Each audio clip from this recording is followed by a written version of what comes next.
Assalamualaikum warahmatullahi wabarakatuh. Alhamdulillahirabbil alamin wa bihi nasta'in ala umurid dunya waddin wassalatu wassalamu ala asyrafil anbiya wal mursalin wa ala alihi wa sahbihi ajma'in, amma ba'du. Yang terhormat takmir Masjid Setengah Gedong, yang terhormat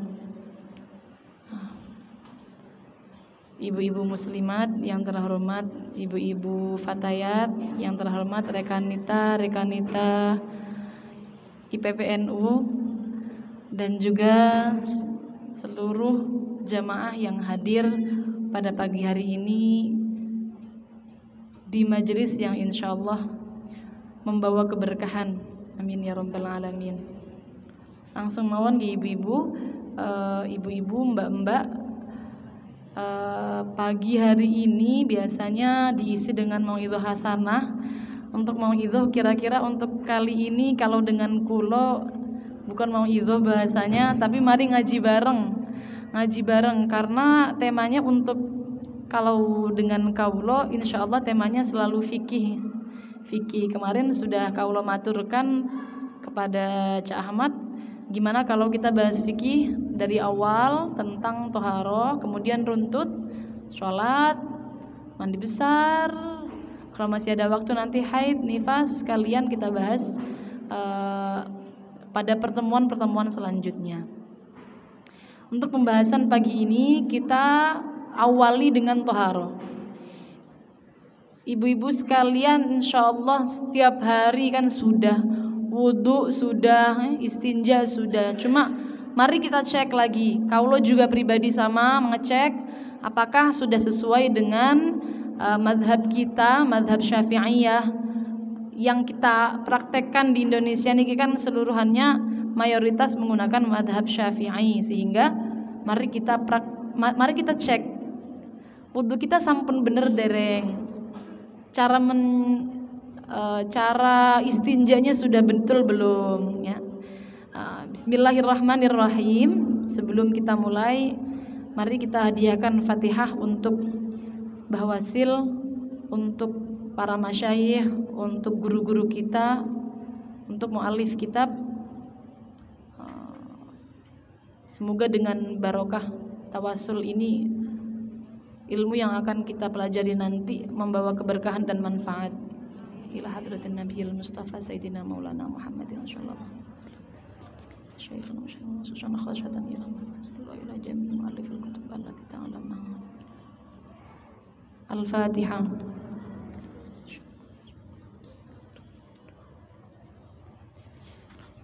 Nasta'inu ihdinas siratal mustaqim siratal ladzina an'amta 'alaihim.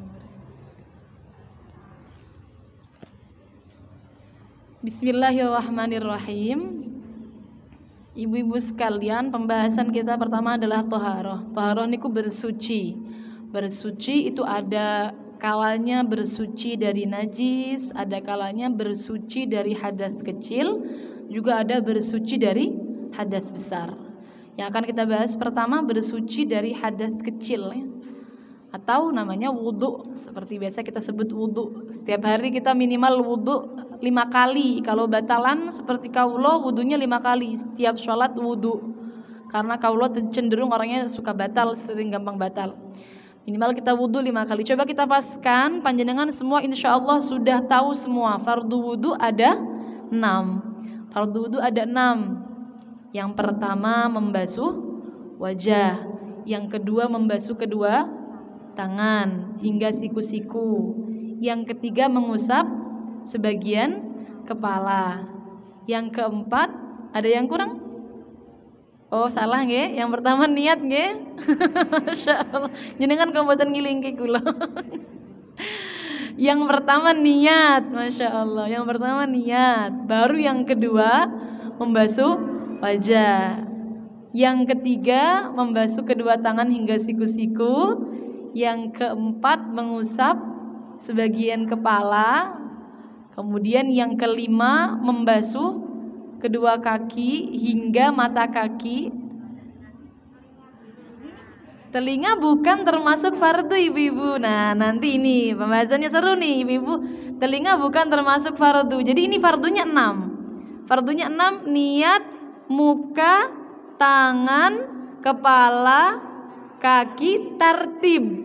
Yang selanjutnya terakhir adalah tartib, urut. Nah, ini dia. Ibu-ibu sekalian, dalam wudhu itu ada syaratnya. Syaratnya yang pertama harus Islam. Kita sebelum bahas masuk fardunya, kita bahas syaratnya dulu. Syaratnya yang pertama harus Islam. Orang kafir mboten bareng wudhu atau wudhunya tidak akan sah. Kemudian yang kedua harus tamyiz. Tamyiz itu bisa membedakan mana yang baik dan buruk, atau kalau anak kecil biasanya sudah bisa cebok sendiri. Sudah bisa cebok sendiri kira-kira umur berapa? Kira-kira umur 6, 7 niku sudah tamyiz. Ini berarti wudhunya bisa sah ya? Bisa sah. Kemudian yang selanjutnya suci dari haid dan nifas. Tidak boleh haid, tidak boleh nifas. Kalau orang haid dan orang nifas berarti wudhunya tidak sah. Orang haid udah kadung kebiasaan wudhu, gimana? Bingin wudhu. Orang haid itu sedang membawa hadas besar. Wudhu tujuannya menghilangkan hadas kecil. Yang kecil, wong yang besar saja masih dibawa, masa mau menghilangkan yang kecil? Nah, ini pun namanya. Jadi kalau di dalam kitab wudhunya orang yang haid tidak sah. Tidak sah. Bahkan kalau semerap tidak boleh wudhu. Kok panggah wudhu? Niatnya nawaitul wudhu'a, niat wudhu, maka justru malah sampai bisa haram. Seperti orang haid kan gak boleh sholat, terus sengaja melakukan sholat, hukumnya adalah haram. Nah sama, wudhu juga seperti itu. Kadang punya kebiasaan wudhu, daimul wudhu, terus bagaimana kalau haid? Ya berarti kebiasaannya dialihkan kebiasaan baik yang lain. Mungkin kalau sedang haid biasanya daimul wudhu itu kan suatu kebiasaan yang baik. Maka kalau haid lisannya jangan berhenti membaca zikir. Boleh sholawat, boleh apa saja zikir. Itu sebagai ganti mungkin biasanya daimul wudhu. Ya bagaimana lagi? Mau bagaimana lagi orang haid membawa hadas besar tidak diperkenankan untuk wudhu. Jadi orang haid suci dari haid dan nifas termasuk daripada syarat sahnya wudhu. Kemudian yang selanjutnya tidak boleh ada sesuatu yang menempel pada anggota wudhu yang dapat merubah air. Contohnya bagaimana? Contohnya sesuatu yang menempel pada anggota wudhu yang dapat merubah air.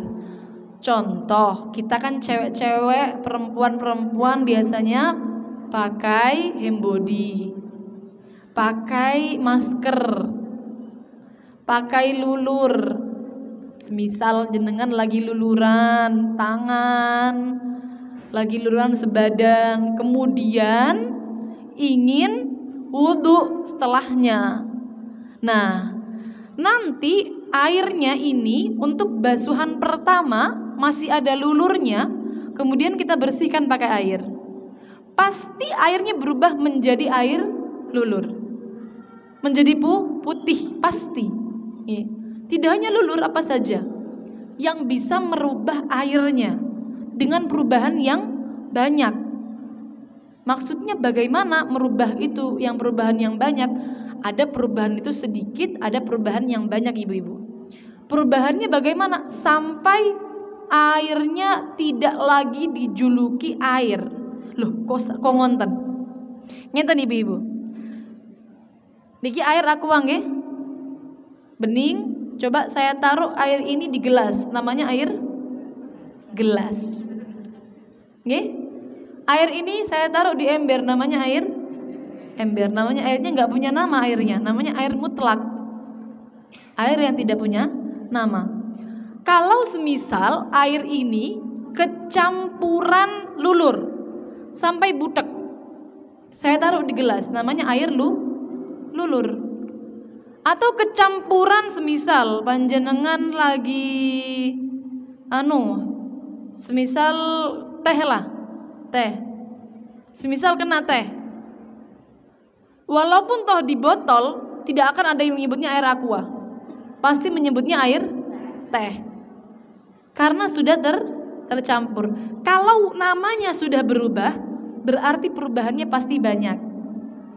Jadi perubahan yang sampai merubah nama air, perubahan yang banyak. Kalau hanya sedikit, contoh nggih. Contoh, panjenengan di rumah kan baknya besar. Terus jenengan sabunan, lalu nyucinya, membersihkannya di dalam bak. Budek nggih, biasanya di dalam baknya. Apakah sampai merubah namanya menjadi air sabun? Boten nggih? Boten, pasti cuma air yang kecampuran sabun. Karena kembali bening lagi. Perubahannya hanya sedikit. Jadi kalau perubahannya tidak banyak tidak masalah. Yang masalah adalah perubahannya yang banyak. Kalau perubahannya banyak maka tidak memenuhi syarat sah wudu. Jadi panjenengan harus paskan. Misal pakai hand body. Hand body itu kan ada yang tebal, ada yang tipis. Kalau pengaplikasiannya itu hanya sedikit, cuma tipis-tipis mawon, pas wudu digosok niku tidak sampai merubah airnya, maka ya berarti tidak masalah. Tapi kalau panjenengan kalau pakai hand body itu sampai bau banyak. Ketika kena air, airnya langsung putih. Benar-benar putih. Jadi air hand body benar-benar bau wangi air hand body. Nah, nanti ini berarti merubah air. Nah, itu berarti tidak memenuhi syarat wudunya. Jadi tidak boleh ada sesuatu yang menempel di anggota wudu yang bisa merubah air, baik baunya, warnanya, atau rasanya. Kadang nggak ada warnanya tapi rasanya pahit. Contohnya apa? Contohnya mungkin krim skincare. Ada skincare mungkin yang nggak ada warnanya, tapi kalau dirasakan sebenarnya ada rasanya. Itu juga bisa. Atau apa saja. Merubah 3 hal ini. Boleh bau, antara bau, rasa atau warna. Tidak boleh ya ada itu seperti itu di tubuhnya kita. Soalnya perempuan ibu-ibu kita setiap hari pakai hand body, kadang-kadang pakai masker, kadang-kadang pakai lulur. Jadi kalau mau wudu dihilangkan terlebih dulu. Atau panjenengan mungkin kalau mau wudu cuci muka dulu, maka sebelum niat itu sabunnya harus bersih dulu. Hilangkan busa-busanya dulu, baru kemudian basuh untuk pembasuhan wudu. Mantan ya. Kemudian yang selanjutnya, tidak ada sesuatu yang mencegah sampainya air pada kulit. Contohnya napa? Contohnya kutek niku ada ya. Kan kutek niku sebutan untuk mewarnai kuku nggih. Ada yang bisa diklentek, diklentek, ada yang nggak bisa. Ada yang tersisa hanya warnanya saja, biasanya kita sebut dengan henna. Ada yang enggak, ada yang bisa diklentek. Kalau sekarang kutek ini henna, kadang-kadang orang nyebutnya juga kutek, makanya tergantung bisa diklentek napa mboten. Lek bisa diklentek berarti mencegah sampainya air. Walaupun toh sakniki niku macam-macam ibu-ibu. Sakniki niku ada yang namanya kutek tapi klaimnya halal wudu. Menurut pabriknya ini bisa menyerap air. Kalau bahasa Inggrisnya breathable, bisa menyerap.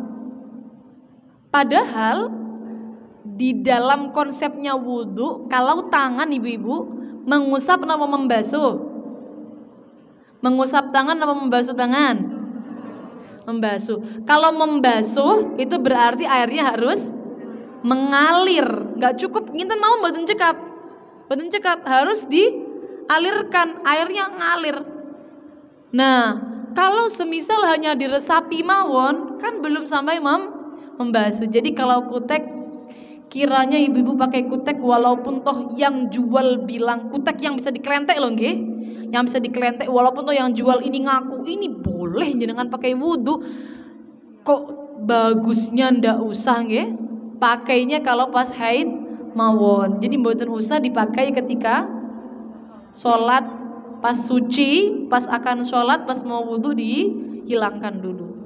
Atau apa saja, seperti tip X atau make up. Nah ini dia perempuan, make up apalagi yang klaimnya waterproof. Waterproof niku artinya napa? Anti air. Berarti kalau kena air pasti masih ada. Apalagi itu, kalau kena air masih ada, berarti tentu tidak akan sampai airnya pada bagian yang wajib dibasuh dan wajib diusap. Pasti tidak akan sampai. Sehingga harus dihilangkan terlebih dulu. Maskara, bedak yang tebal. Bedak kalau bedaknya tabur, ini kan biasanya meresap ibu-ibu. Jadi kalau diambil nggak ada biasanya kalau tabur. Kalau foundation pasti jelas ya. Sesuatu yang kalau dihilangkannya butuh menggunakan make up remover, pasti menghalangi air. Kalau dihilangkan menggunakan make up remover baru bisa hilang, pasti menghalangi air. Kalau tidak harus menggunakan make up remover belum tentu tidak menghalangi air, belum tentu. Bisa jadi menghalangi, bisa jadi mboten. Bagaimana cara tahunya? Ya semisal celak niku ibu-ibu nggih. Kalau celak niku, kalau celaknya tebal, kira-kira airnya tidak akan sampai pada kulitnya, maka berarti ya ditipiskan dulu. Semisal cuma tipis, kira-kira tidak sampai menghalangi air. Kalau sampai tebal pasti menghalangi. Jadi harus ditipiskan terlebih dulu, atau kalau lebih baik dihilangkan terlebih dulu. Mungkin yang setiap hari pakai alis harus dihilangkan terlebih dulu baru kemudian wudhu. Lipstik pun juga begitu. Yang boleh tersisa semisal cuma tersisa warnanya mawon. Maksudnya bagaimana? Contoh, panjenengan tuh kan ada lip tint ya ibu-ibu. Lip tint niku atau tinta panjenengan kalau coblosan. Nah, itu yang nempel tidak ada bendanya, hanya tersisa warnanya saja. Mungkin yang ibu-ibu gaenane niku ten griya damel yang berhubungan dengan sumbo. Napa sumbo? Kunir. Kunir napa sumbo damel jajan, sumbone abang. Sumbonya merah, perwarna makanannya merah. Tangannya merah. Nah, ini sisa warnanya saja. Kalau sisa warnanya saja maka tidak masalah. Tidak menghalangi air. Biasanya kalau sisa warnanya saja juga tidak akan merubah air. Tidak akan merubah air. Warnanya tidak akan merubah airnya. Jadi nemplek tan gini kulitnya, nemplek tan kulit. Jadi tolong dibedakan antara yang hanya sisa warnanya saja seperti henna, sisa warnanya saja, kunir, pewarna makanan, tinta, sisa warnanya saja, dan juga yang masih ada bendanya. Kalau masih ada bendanya seperti make up dengan segala macam make upnya, kalau masih ada bendanya harus dihilangkan terlebih dulu. Ini ku untuk syarat sah wudhu yang nomor 5. Kemudian yang selanjutnya 6, tahu akan kefarduan wudhu. Maksudnya nopo? Maksudnya ya tahu kalau wudhu itu fardu hukumnya, harus wudhu sebelum sholat ya. Seperti itu saja. Yang selanjutnya tidak meyakini fardunya sebagai sunnah. Nah tadi kan kita sudah di awal menyebutkan fardu wudhu ada 6. Dalam 6 fardu wudhu ini tadi ada ibu-ibu yang menyebutkan mengusap kedua telinga. Ternyata mengusap kedua telinga ini hukumnya adalah sunnah. Tidak masalah kalau jenengan meyakini mengusap telinga ini sebagai fardu. Lo tak kira wajib, lo tak kira fardu, ternyata sunnah. Boten napa-napa, tidak masalah. Yang bahaya, yang 6 ini jenengan yakini sunnah, bahaya, maka tidak sah wudhunya. Kenapa? Kalau jenengan yakini sunnah, maka kapan saja ditinggal tidak merasa salah. Contoh, mengusap sebagian kepala dikira sunnah, maka kalau nggak ngusap berarti hatinya menyangka tidak masalah. Nah ini baru berbahaya. Ini baru nanti wudunya tidak sah. Jadi kalau sunnah diyakini fardu masih tidak masalah. Yang bermasalah itu kalau fardu diyakini sunnah, maka tidak memenuhi syarat sahnya wudu. Selanjutnya menggunakan air yang suci dan mensucikan. Air suci yang mensucikan kita perlu bahas sedikit ibu-ibu. Panjenengan tadi sudah kita sebutkan air ya tadi, yang air aqua ini. Air itu ada 4 ibu-ibu. Ada yang suci mensucikan, suci tidak mensucikan, suci namun makruh digunakan, najis. Yang keempat najis. Suci yang mensucikan contohnya adalah air mutlak, namanya air mutlak. Air bening. Air ini ditaruh di gelas namanya jadi air gelas. Ditaruh di ember jadi air ember. Ditaruh di kamar mandi jadi air bak, air jeding. Tidak berubah namanya. Perbandingannya bagaimana? Perbandingannya adalah air yang suci tapi tidak mensucikan. Bisa karena kecampuran sampai merubah nama air. Contoh tadi nggih, air teh sampai jadi namanya teh. Kalau kecampurannya sedikit, hanya berubah sedikit saja kuning, semisal tangan jenengan itu kena kunir, terus kemudian nyelup, sudah selesai, sudah dibasuh padahal hanya sisanya mawon, kunir niku kan lama nggih hilangnya, masih ada terus bekasnya. Kemudian pas basuh-basuh masih ada sisanya, airnya berubah jadi kuning sedikit. Selama tidak merubah namanya ini menjadi air kunir, maka tetap namanya air yang suci dan mensucikan. Boleh dipakai untuk wudu, boleh. Boleh dipakai mensucikan najis, boleh. Yang penting tidak sampai merubah nama air. Ada juga karena tadi yang pertama kecampuran nggih. Yang kedua karena sudah digunakan bersuci, namanya air musta'mal. Bisa jadi sudah digunakan bersuci dari wudu, bisa jadi sudah digunakan bersuci dari najis, bisa jadi sudah digunakan bersuci mandi. Pokoknya kalau sudah digunakan bersuci, wudu, mandi ataupun mensucikan najis, namanya air musta'mal. Gimana air mustamal itu?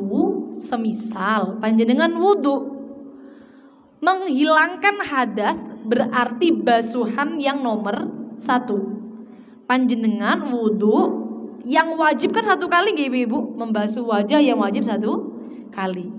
Basuhan dari basuhan pertama, tetesan airnya namanya air mustamal. Dari basuhan pertama. Kok bisa basuhan pertama? Karena yang menghilangkan hadas adalah basuhan pertama. Basuhan kedua, ketiga hukumnya sunnah. Faham dereng ibu-ibu? Coba kalau ulang lagi.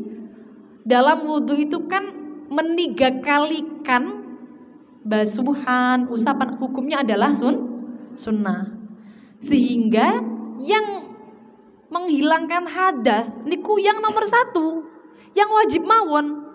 Maka yang dihukumi mustakmal, air yang sudah digunakan bersuci, itu yang dari basuhan pertama. Panjenengan kalau wudu di jedingnya itu dilihat-lihat dulu ibu-ibu, airnya banyak apa sedikit. Ada namanya air banyak, ada namanya air sedikit. Air banyak itu kalau sudah 2 kullah. 2 kullah itu seberapa? 2 kullah itu kalau ukuran kotak, panjang kali lebar kali tinggi 60 cm. Paling gampang niki jenengan mengukur pakai ini. Panjang kali lebar kali tinggi 60 cm. Ya kecil nggih berarti nggih? Tidak harus banyak kan mboten. Panjang kali lebar kali tinggi 60 cm. 2 kali garisan niku lho nggih. Panjang kali lebar. Kalau sudah ada itu namanya air banyak. Kalau belum ada 2 kullah namanya air sedikit. Kalau air sedikit ibu-ibu, pas membasuh muka jangan di dalam air. Kenapa? Karena airnya netes. mustakmal mengenai air yang ada di dalam jeding. Kalau airnya banyak monggo, karena air mustakmal itu hanya ada pada air sedikit. Boten enten air mustakmal banyak, boten enten. Air mustakmal jenengan kumpul ke dados tunggal sampai 2 kullah, nggak jadi mustakmal lagi. Boleh dijadikan untuk wudu. Jadinya air yang suci dan mensucikan. Jadi air mustakmal niku hanya ada pada air sedikit, hanya ada pada air sedikit. Kalau jedingnya kecil banget, kados ten gini toilet umum itu kan baknya pakai ember atau hanya baknya cuma sauprit nggih. Semisal wudu jangan diteteskan di dalam bak. Air yang menetes dari basuhan pertama hukumnya mustakmal. Kalau mustakmal sampai merubah air yang di dalam baknya, maka nanti jadinya yang di dalam bak juga mustakmal. Akhirnya yang di dalam bak juga tidak boleh digunakan untuk berwudu dan juga bersuci. Gimana cara tahunya? Air mustakmal itu kan bening ya? Air mustakmal bening. Yang di bak juga warnanya bening. Gimana kita cara tahunya? Bening ketemu bening, terus cara tahunya air ini bisa merubah gimana? Dikira-kirakan. Air yang netes itu dikira-kirakan sama kuningnya air teh. Kuningnya air teh. Kalau semisal sampai merubah air yang di dalam bak yang kecil tadi, maka berarti sebak itu hukumnya mustakmal semua. Kalau tidak merubah, maka berarti masih boleh digunakan untuk berwudu atau masih suci mensucikan. Ngenten ibu-ibu. Kalau yang netes cuma beberapa tetes, itu tidak akan merubah. Tapi kalau jenengan wudunya itu ngenten, pure, nggih? Pure ten gini. Sing netes lak kuwatah nggih. Sing netes kuwatah. Coba bayangke mawon pirang gelas teh niku nggih? Semisal setunggal gelas teh dimasukkan ke bak, ya kira-kira merubah mboten? Ya kalau merubah berarti airnya semua jadi mustakmal ya. Maka harus perhatian ya, harus perhatian. Dengan air yang bisa digunakan untuk wudu harus suci mensucikan. Gak boleh pakai air yang mustakmal.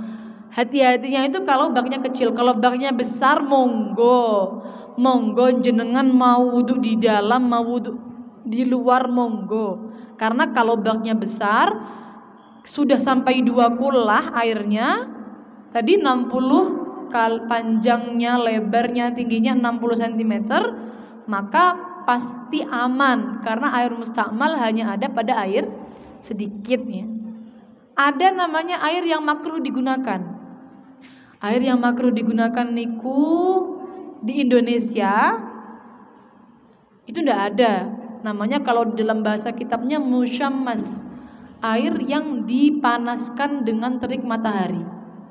Betul enten ibu-ibu. Betul enten Indonesia niki jenengan nyalap toyo ten gene di luar menaruh air di luar. Itu tidak akan sampai pada taraf musyammas, tidak akan sampai pada taraf dimakruhkan. Kenapa? Ini biasanya ada pada daerah yang memang panas, kados ten luar negeri ini ten Timur Tengah ini memang panas. Jadi tidak usah kita bahas terlalu panjang air yang makruh digunakan, air musyammas. Maka kita lanjut saja air najis selanjutnya. Air najis berarti yang terkena najis. Air kalau banyak 2 kullah atau lebih. Ini kalau kejatuhan telek cicak, kejatuhan najis. Maka najisnya kalau sampai merubah sifatnya air, rasanya berubah atau warnanya berubah atau baunya berubah, baru bisa najis. Kalau nggak merubah, semisal tai cicaknya cuma 3 di dalam airnya, maka airnya tetap dihukumi suci dan mensucikan. Boleh kita gunakan untuk wudu, boleh kita gunakan untuk mandi besar, boleh kita gunakan untuk bersuci, boleh. Tapi kalau sudah sampai berubah warna, contohnya mungkin kotorannya yang masuk najisnya sangat besar. Jangan bayangkan, atau bangkai, wonten bangkai kucing semisal, napa bangkai tikus ya, jangan kucing nggih. Napa kucing kelelep mereka nggih, tikus mawon nggih yang sering bangkai tikus. Sampai baunya menyengat. Nah, niki baru nanti airnya menjadi najis. Nah, itu nggak boleh digunakan ibu-ibu. Kalau airnya dikit, air yang dikit tidak mencapai 2 kullah, kejatuhan najis, maka langsung auto najis.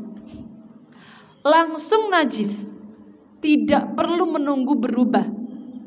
Walaupun tidak berubah, langsung najis. Nah, ini dia ibu-ibu, kalau dijeding kok jedingnya baknya kecil, tidak nyampe 2 kullah, maka hati-hati. Dilihat ada tarik cicanya mboten, enten telak cicae mboten, atau kalau semisal membasuh ketika pipis istinja jangan sampai nyiprat-nyiprat. Karena kalau nyiprat kena air yang sedikit maka airnya menjadi najis. Ngerti nggih ibu-ibu? Air najis tidak boleh digunakan untuk berwudu. Yang boleh digunakan berwudu hanya satu, yaitu air yang suci dan mensucikan. Lalu kita bahas langsung pada prakteknya mawon langsung. Fardunya 6 tadi ya, fardunya 6 sudah tadi kita bahas di awal. Sekarang kita bahas prakteknya langsung. Praktek wudu ibu-ibu, kita langsung mau lengkapnya mawon nggih, sunnah plus wajibnya. Barangkali mau melakukan sempurna, wudu yang sempurna, maka caranya seperti ini. Pertama, perempuan ya, perempuan panjenengan semua insyaallah ini kan kebanyakan perempuan. Jadi yang pertama dilakukan adalah basuh tangan. Kemudian menyucikan area kewanitaan kalau memang ada najisnya. Yang baik pipis, karena sholat dalam keadaan menahan kentut, menahan kencing, hukumnya adalah makruh. Di awal sholat, kalau permulaannya ini menahan kentut, menahan pipis, hukumnya makruh. Tapi kalau di tengah sholat pingin kentut, jangan dikentutkan, ditahan sekuat tenaga. Ngonten nggih.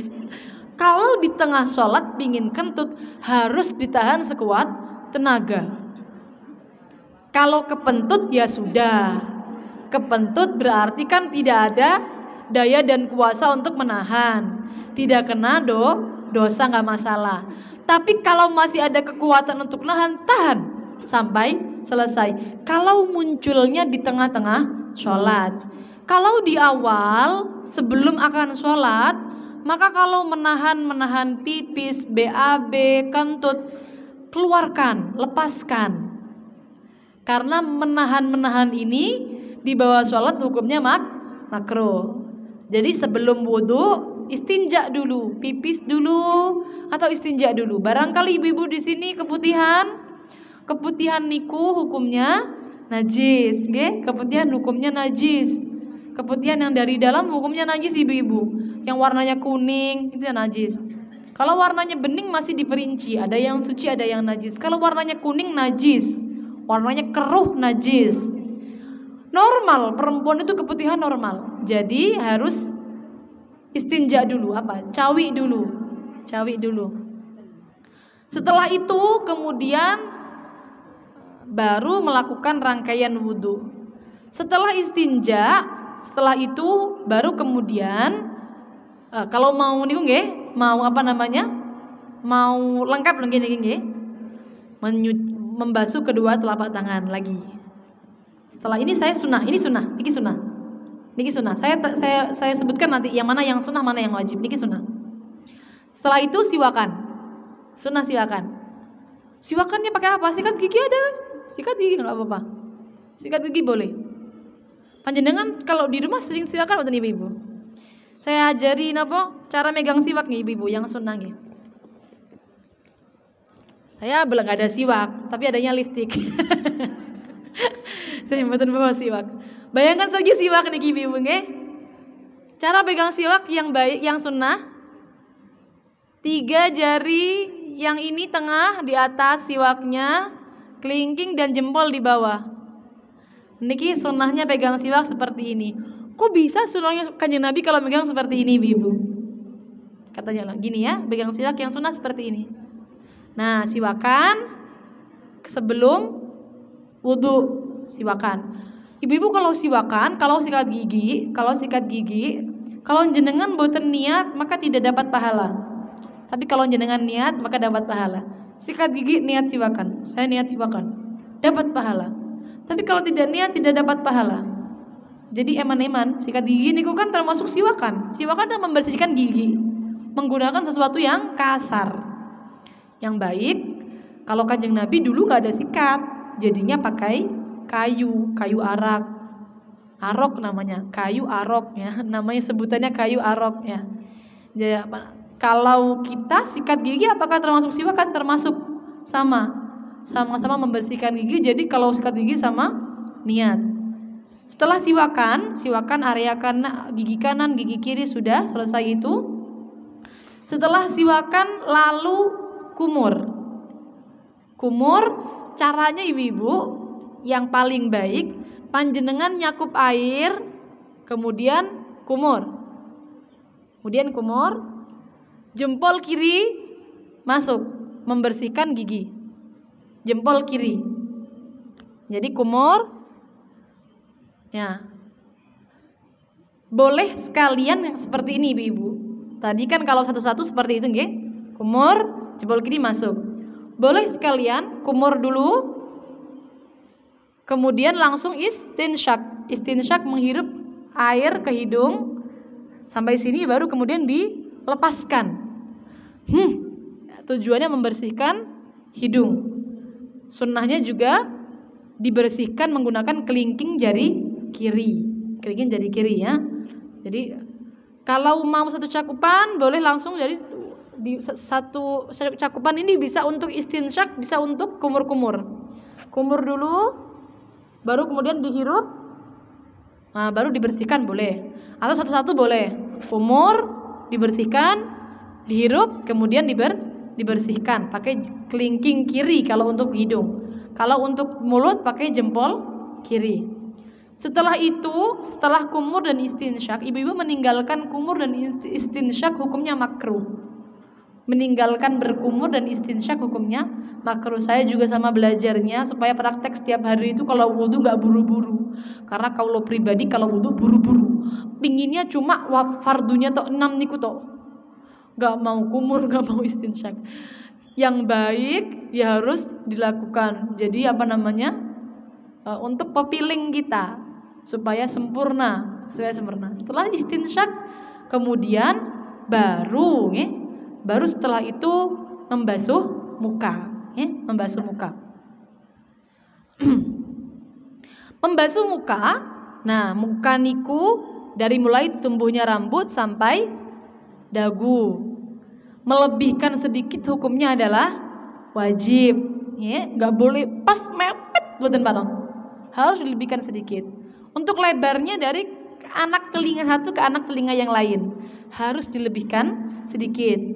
Harus membasuh niku airnya harus mengalir.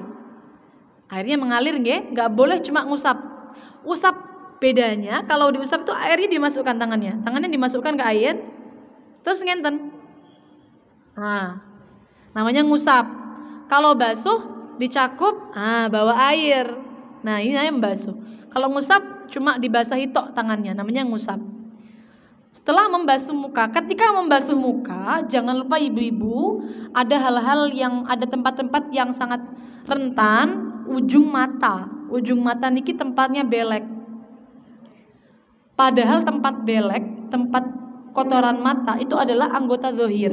Anggota yang wajib dibasuh saat berwudu. Nah, harus dihilangkan. Kalau ibu-ibu sering pakai celak kayak saya, itu pasti ada beleknya di sana. pasti ada. Jadi harus hati-hati. Bagian ujung mata untuk diperhatikan. Setelah itu, setelah membasuh muka dari atas nih, yang sunnah atas dulu baru bawah. Jadi kalau membasuh itu begini Ibu. Begini nggih. Atas ke bawah. Yang sunnah seperti itu. Boten kadang-kadang kan ada yang tidak beraturan ya. Kadang-kadang ada yang tidak beraturan ya. Kadang-kadang ada yang pokoknya rata, ngoten nggih. Yang sunnah atas dulu baru bawah. Setelah selesai membasuh muka, baru setelah itu membasuh kedua tangan. Kalau membasuh kedua tangan ibu-ibu, yang sunnah dari kuku dulu, dari ujung jari. Ibu-ibu paling juga banyak yang membasuhnya dari siku-siku dulu. Yang sunnah dari jari-jari dulu. Jadi modelnya kayak gini kalau basuh. Gini, airnya mengalirnya seperti ini. Ujung jari hingga kedua siku-siku. Kedua siku-siku bukan pergelangan tangan ibu-ibu. Karena ada beberapa kadang-kadang kulo lihat itu kalau pas transit di masjid-masjid ngonten itu kalau ngelengkis niku samenten tok. Sementen ngelengkisnya. Jadi yang dibasuh cuma segini. Yang wajib niku sampai siku-siku ikut kebasuh. Bahkan wajib melebihkan sedikit. Jangan pres. Lebihkan sedikit, ya. Sunnahnya dilebihkan sampai separuh lengan atas. Sunnah dilebihkan sampai separuh lengan atas. Caranya membasuhnya dari ujung kemudian dialirkan ke bawah, ngenten nggih? Sunnah digosok-gosok ibu-ibu, dari mulai wajah tadi sunnah digosok. Tangan juga sunnah digosok. Barangkali ibu-ibu itu kan kalau wudhu di bak itu kan bisa nggih? Wudhunya nyelup kan bisa. Nah, masukinnya begini, seret. Tetap sunnah untuk digosok ya, tetap sunnah digosok. Memastikan airnya mengalir semua. Jangan lupa ibu-ibu kalau pakai cincin seperti kulo, cincin juga sunnah untuk digerakkan. Bila mana cincinnya longgar, kira-kira cincinnya ini sudah bisa teraliri air. Tapi kalau cincinnya seret, kira-kira nggak digerakkan ini nanti nggak kemasukan air, wajib untuk digerakkan supaya airnya bisa mengalir ya masuk. Ini perempuan nih kan penuh dengan perhiasan. Jenengan semisal pakai cincinnya seret harus digerakkan. Kalau cincinnya nggak seret, sunnah digerakkan ya. Itu tangan. Setelah tangan kanan dulu baru kiri. Tadi membasuh muka yang kurang adalah menigakalikan basuhan. Tadi kalau belum bilang ya, sunnah 3 kali. Kemudian tangan juga begitu, sunnah 3 kali. Gimana caranya 3 kalinya? Kanan, apa kanan kiri? Boleh sembarang. Yang penting yang paling dulu kanan. Boleh kanan, boleh kanan kiri boleh. Yang penting 3 kali, sunnah 3 kali. Setelah itu mengusap sebagian kepala. Yang wajib hanya sebagian kepala ibu-ibu. Kepala niku ngenten nggih. Yang wajib kepalanya lho nggih, bukan rambutnya. Rambut itu bagian dari kepala. Tapi tidak semua rambut ada pada kepala. Contoh, rambutnya kalau kita kan panjang. Rambut yang di sini yang semisal rambut niku kalau ke depan diarahkan ke depan, kalau ke belakang diarahkan ke belakang. Rambut poni niki kan mestinya jalurnya ke depan. Mengusap ujung poni niki belum mencukupi. Karena keluar dari batas kepala. Yang paling aman bagaimana? Usap bagian kepalanya, kulitnya. Seret. Masih cuma setitik-tik. Sah. Cukup. Yang penting bagian kepala. Kalau rambut boleh, walaupun hanya sehelai boleh, tapi syaratnya harus rambut yang ada pada bagian kepala. Segini ya ibu-ibu, kepala niku nggih. Yang ada di sini berarti boleh, yang di luar sini berarti ndak boleh. Poni itu kan kalau dikebelakangkan kan di bagian kepala ya nggak gitu, tapi rambutnya kalau memang rambutnya ke depan harus dikedepankan, kalau ke belakang harus dikebelakangkan, kalau samping harus di samping. Jadi tidak boleh tarik yang tidak sesuai pada arahnya. Nah, ini nggih, ngoten nggih. Jadi mengusap rambut yang ada di kepala atau kulit kepalanya lebih aman. Sunnahnya ibu-ibu mengusap seluruh kepala. Gimana caranya? Caranya seperti ini. Ngeten. Jempol ditaruh pada pilingan, kemudian ujung jarinya bertemu di bagian batuk, diarahkan ke belakang. Sret. Kalau rambutnya pendek, maka sunnah dikembalikan lagi ke depan. Sret. Kalau rambutnya panjang, maka kalau kembali malah justru akan merobak-robek rambut. Maka tidak perlu ibu-ibu. Sret ngonten mawon cekap. Nggih, ngenten nggih? Nah, ini yang sunnah. Kalau nanti saya basah semua, rambutnya jadi bau, ya sudah nggak apa-apa. Yang wajib-wajibnya saja boleh. Paling baik ibu-ibu, dawuh guru saya dulu, mengusapnya bagian ubun-ubun, tempat keluarnya ruah, supaya mudah keluarnya ruah. Yang diusap bagian ubun-ubun. Jadi kulitnya, cari kulitnya. Atau rambutnya juga nggak apa-apa, nggak nyampe kulitnya nggak apa-apa, rambutnya nggak apa-apa. Ubun-ubun ini pasti di bagian ke kepala. Pun setelah itu, setelah ke apa namanya ini, mengusap nih tidak harus membasuh.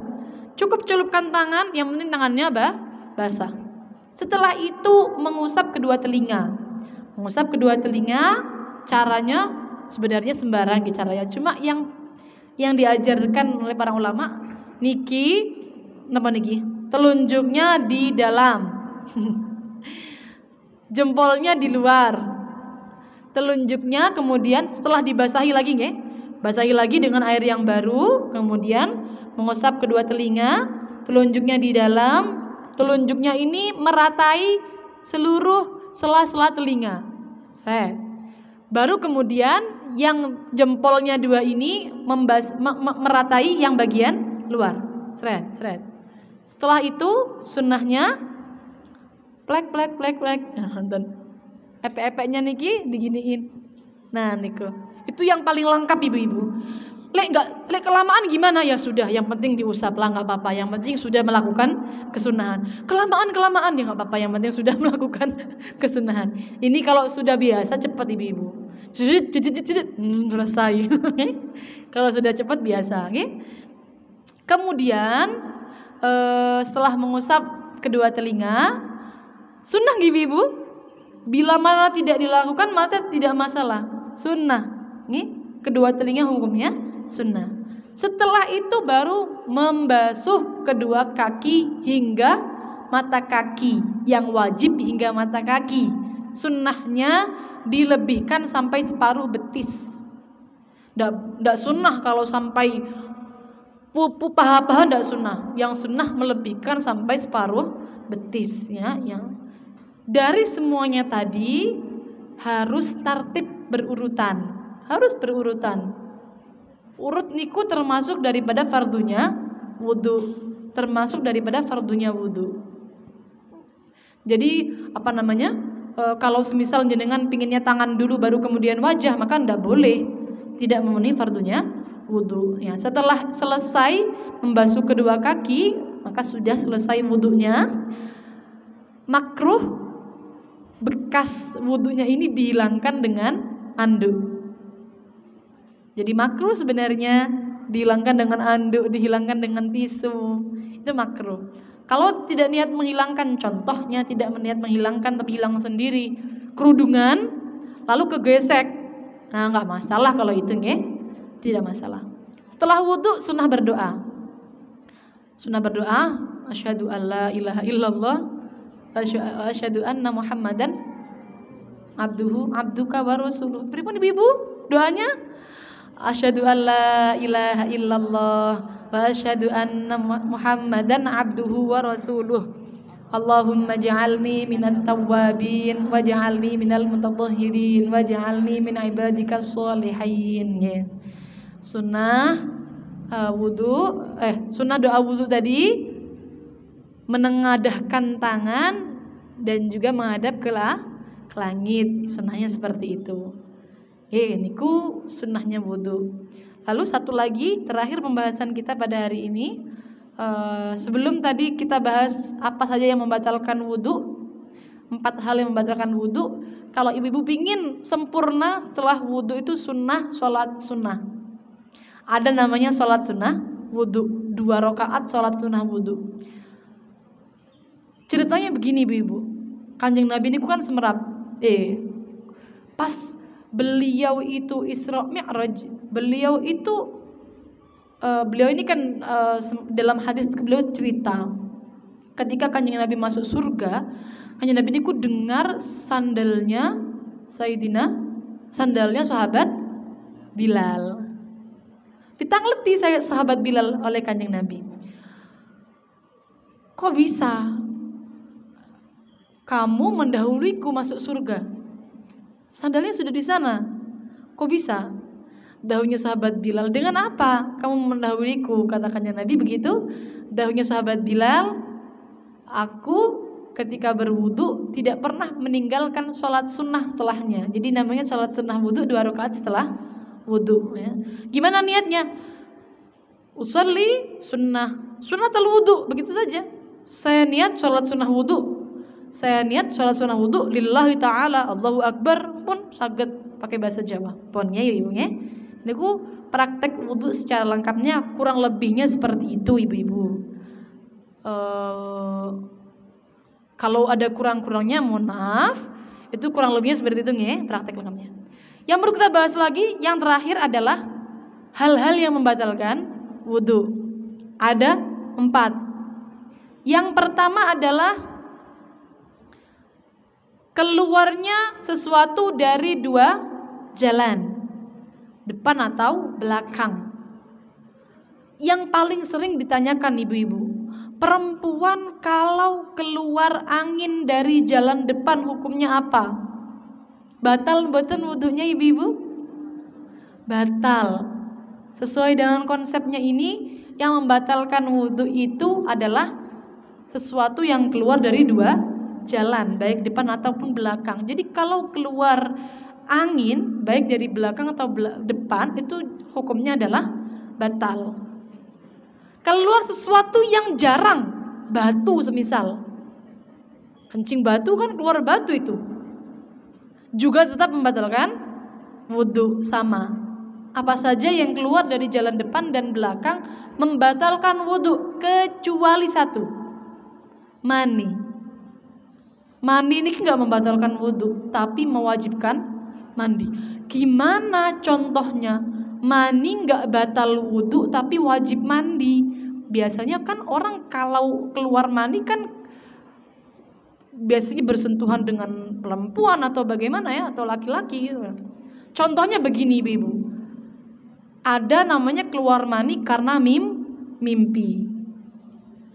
Tidur dalam keadaan menetapkan pantat sudah punya wudhu, terus mimpi keluar mani sampai keluar, maka orang itu wajib mandi tapi tidak batal wudhunya. Aneh ya ibu ya.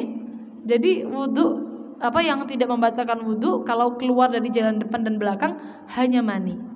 Yang kedua, hilang akal baik tidur, baik pingsan, baik koma, apa saja, hilang akal, epilepsi, pokoknya hilang akal, mabuk, hilang akal. Kecuali tidur yang menetapkan pantat. Menetapkan pantat itu ibu-ibu kira-kira kalau mau kentut tidak bisa keluar sekira tidak menggerakkan pantatnya. Nah, itu baru nanti menetapkan pantatnya. Kalau duduk tahiyat akhir, kira-kira ada bagian pantat yang terbuka sedikit, maka berarti belum menetapkan pantatnya. Jadi posisi duduknya harus menetapkan pantat, pantatnya nempel, baru menetapkan pantat. Kemudian setelah menghilang akal, yang ketiga adalah bersentuhan kulit antara laki-laki dan perempuan, harus kulit. Kalau cuma rambut, kena rambutnya mawon nggak apa-apa, kena kukunya mawon juga nggak apa-apa.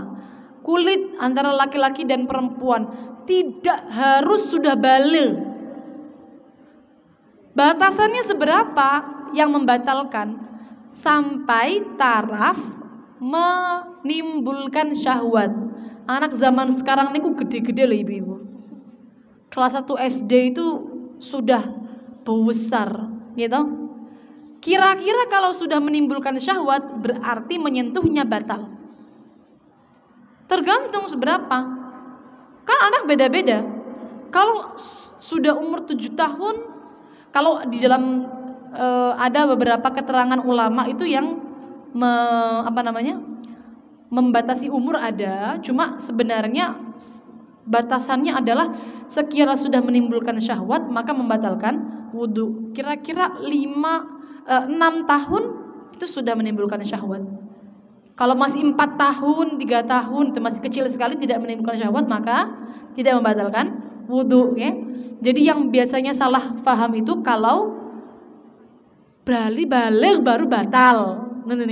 Tidak harus balik padahal sudah menimbulkan syahwat, sudah membatalkan wudu. Jadi jangan gampang-gampang ibu-ibu, ada anak kecil dipegang. Anak kecil sudah menimbulkan syahwat berarti batal wudunya. Kecuali yang mahram. Yang mahram siapa? Yang mahram itu. Mahram itu ke atas, ke bawah dan ini. Ibu dan saudaranya, ayah dan saudaranya, anak tentunya saudaranya, okay? Kemudian saudara kita, okay? Berarti kalau ibu dan saudaranya bibi, ya, bibi kandung, paman kandung itu semua mahram, tidak batal wudu. Ponakan juga tidak batal wudu, anaknya saudara juga tidak batal wudu. Yang batal yang tidak sesuai ini, sepupu batal wudu. Sepupu batal wudu loh, nggih. Jadi jangan sampai pegang batal wudu sepupu, apalagi ipar juga batal wudu. Pak D ipar juga batal wudu. Panjenengan yang saudara ibunya yang perempuan, suaminya batal wudu, bukan mahramnya, itu mahramnya, perbedaan mahramnya. Kemudian selanjutnya yang nomor 4 adalah menyentuh kubul ataupun dubur manusia. Nyawi anaknya juga batal wudu. Cebok sendiri juga batal wudu, ya, menyentuh kubul dubur manusia. Ya, 4 hal yang membatalkan wudu. Maka kalau mau sholat harus memperbaharui wudunya, harus wudu lagi. Ini cukup pembahasan wudu kita kali ini. Setelah ini tanya jawab, ibu-ibu silahkan nanti yang ingin ditanyakan seputar wudu, toharoh. Pertemuan depan insyaallah kita akan bahas mandi besar. Insyaallah kita akan bahas mandi besar atau kita bahas sholat selanjutnya. Kurang lebihnya mohon maaf, semoga bermanfaat. Wassalamualaikum warahmatullahi wabarakatuh. Lama.